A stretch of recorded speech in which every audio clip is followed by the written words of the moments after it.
Je veux que tu aies à l'heure ou je veux que tu sois à l'heure. Tu utiliserais quoi ici? Le subjonctif ou l'indicatif? Salut à tous et bienvenue dans une nouvelle leçon de français sur notre chaîne Merci Prof. Aujourd'hui, nous allons plonger dans un sujet qui peut sembler un peu complexe au début, mais ne vous inquiétez pas, nous allons le rendre simple. Le subjonctif en français. Si je parle trop vite, n'hésite pas à ralentir la vitesse de reproduction dans les options de la vidéo et d'activer les sous-titres en français de préférence. Allez, suis-moi, je vais t'expliquer ça rapidement.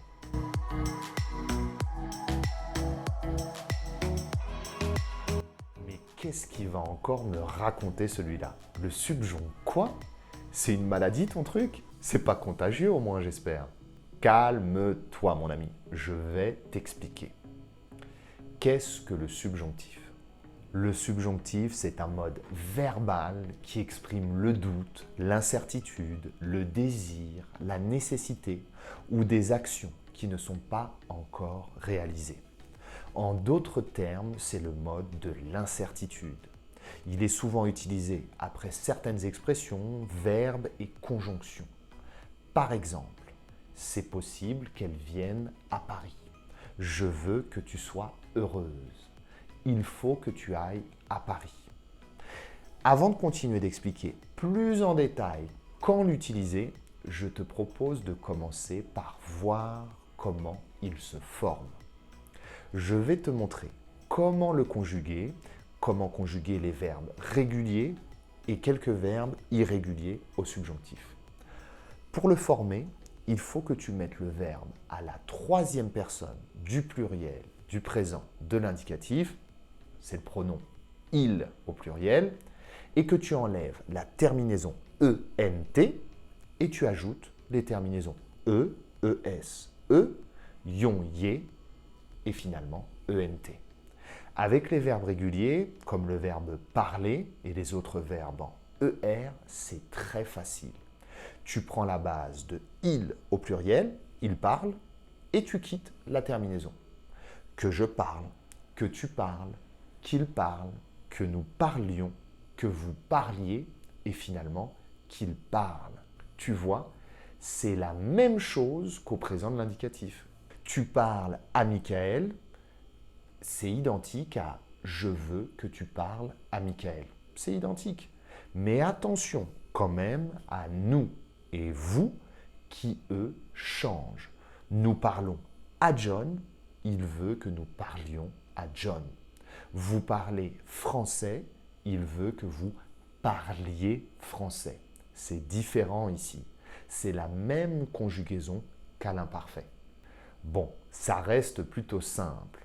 Mais attention, si tu as des verbes qui terminent en IR ou qui sont irréguliers, ça se complique un peu, mon ami. Prenons le verbe finir au présent de l'indicatif. Je finis, tu finis, il finit. Tu connais pas la suite? Nous finissons, vous finissez, il ou elle finissent au pluriel. Donc on va utiliser la base de il au pluriel, ils finissent, pour conjuguer au présent du subjonctif. Que je finisse, que tu finisses, qu'il ou qu'elle finisse, que nous finissions, que vous finissiez et finalement qu'ils finissent. Identique. Ça va? Tu suis? Un autre verbe irrégulier, comprendre. Ils comprennent. On réutilise encore une fois la base de il au pluriel, ils comprennent, pour conjuguer au présent du subjonctif. Que je comprenne, que tu comprennes, qu'ils comprennent. Attention, que nous comprenions, que vous compreniez, et finalement qu'ils comprennent, identique. Ici, tu peux voir que nous et vous se conjuguent toujours comme à l'imparfait. C'est une curiosité du français. Et pour terminer, tu as une liste de verbes irréguliers que je te recommande d'apprendre. Tu peux commencer à t'entraîner avec ces 5 premiers que je pense indispensable pour commencer à t'habituer, à écouter, à comprendre un petit peu le subjonctif.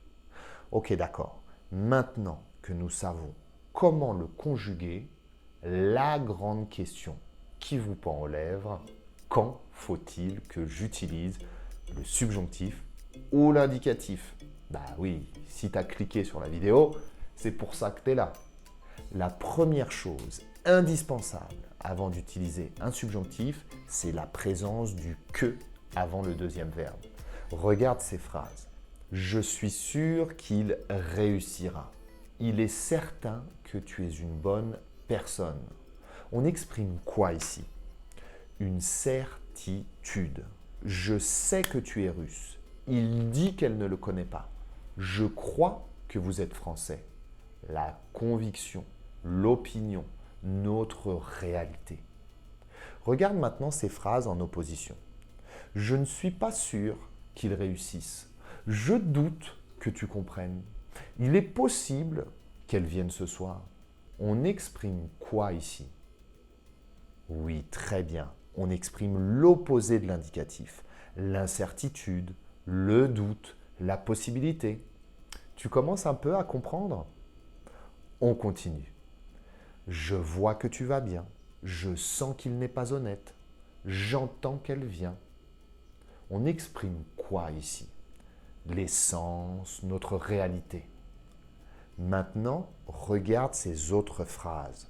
Je veux que tu viennes avec moi. Il souhaite qu'elle soit présente. Nous désirons que tu sois heureux. On exprime quoi ici? Un souhait, une volonté, un désir, sans aucune certitude de résultat. C'est un désir. Et c'est pareil avec les obligations. Il faut que tu éteignes la lumière. Je n'ai aucune garantie que tu l'éteindras. Il est indispensable que nous arrivions à l'heure, aucune garantie que nous arrivions à l'heure.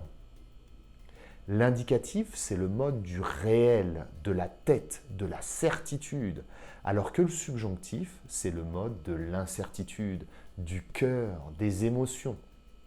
La meilleure façon d'apprendre est de pratiquer et de se tromper. Pour progresser, je te garantis qu'il faut se tromper, crois-moi. Regardons ensemble ces phrases et toi, tu me dis si tu utiliserais du subjonctif ou de l'indicatif. Allez, c'est parti. Je veux que tu aies à l'heure ou je veux que tu sois à l'heure.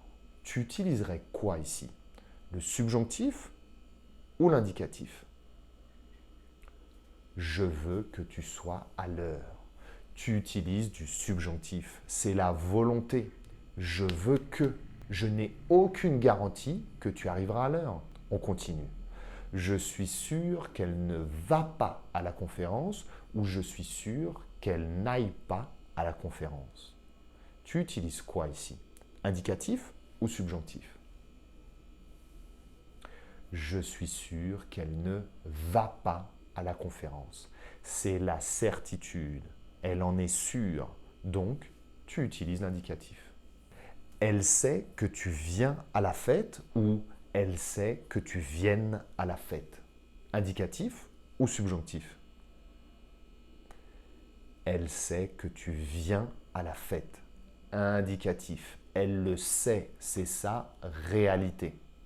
Le professeur exige que tu apprends tes verbes ou le professeur exige que tu apprennes tes verbes. Indicatif ou subjonctif? Il exige que tu apprennes tes verbes. C'est du subjonctif. Il ordonne, il demande, il exige, mais il n'a aucune garantie que tu vas les apprendre, petit sacripant. Pour terminer, voyons les pièges à éviter et les astuces pour l'assimiler sans penser. Attention au piège numéro 1 avec le subjonctif. Pour l'utiliser, le sujet des deux verbes ne peut pas être le même. Par exemple, je veux que je vienne, c'est pas possible. Tu veux que tu saches, c'est impossible. Si le sujet est le même, tu utilises l'infinitif. je veux venir, tu veux savoir, etc., etc. Pour l'assimiler sans trop réfléchir, commence à utiliser le subjonctif avec une seule structure pour t'habituer. Quand j'ai appris l'espagnol, personnellement, je m'entraînais à l'utiliser surtout avec la structure querer que, vouloir que. Quiero que sepas, quiero que vengas, quiero que puedas, etc., etc. Mais pour que ça fonctionne, mon ami, il a fallu que j'apprenne mes verbes irréguliers en espagnol. Si tu utilises beaucoup la structure je veux que, avec quelques verbes irréguliers, ton cerveau commence à s'habituer à ce type de structure en que et au subjonctif plus en général. Il les reconnaîtra plus facilement quand tu écouteras des Français parler ou que tu regarderas des films, des vidéos, etc., etc. Le subjonctif est souvent détesté, parfois craint, mais c'est pourtant un mode verbal magnifique. C'est le temps du doute et de l'incertitude, c'est sûr, mais n'oubliez pas que c'est celui du cœur, des émotions et du désir. Alors que notre traditionnel indicatif, c'est le mode du réel, des sens, de la tête. Alors, ce subjonctif, il n'est pas si effrayant, n'est-ce pas? Avec de la pratique et de la patience, vous maîtriserez bientôt ce mode essentiel pour parler couramment français. N'oubliez pas de vous abonner à notre chaîne pour plus de leçons de français et de conseils linguistiques. Et à bientôt pour une nouvelle classe sur Merci Prof. Ciao!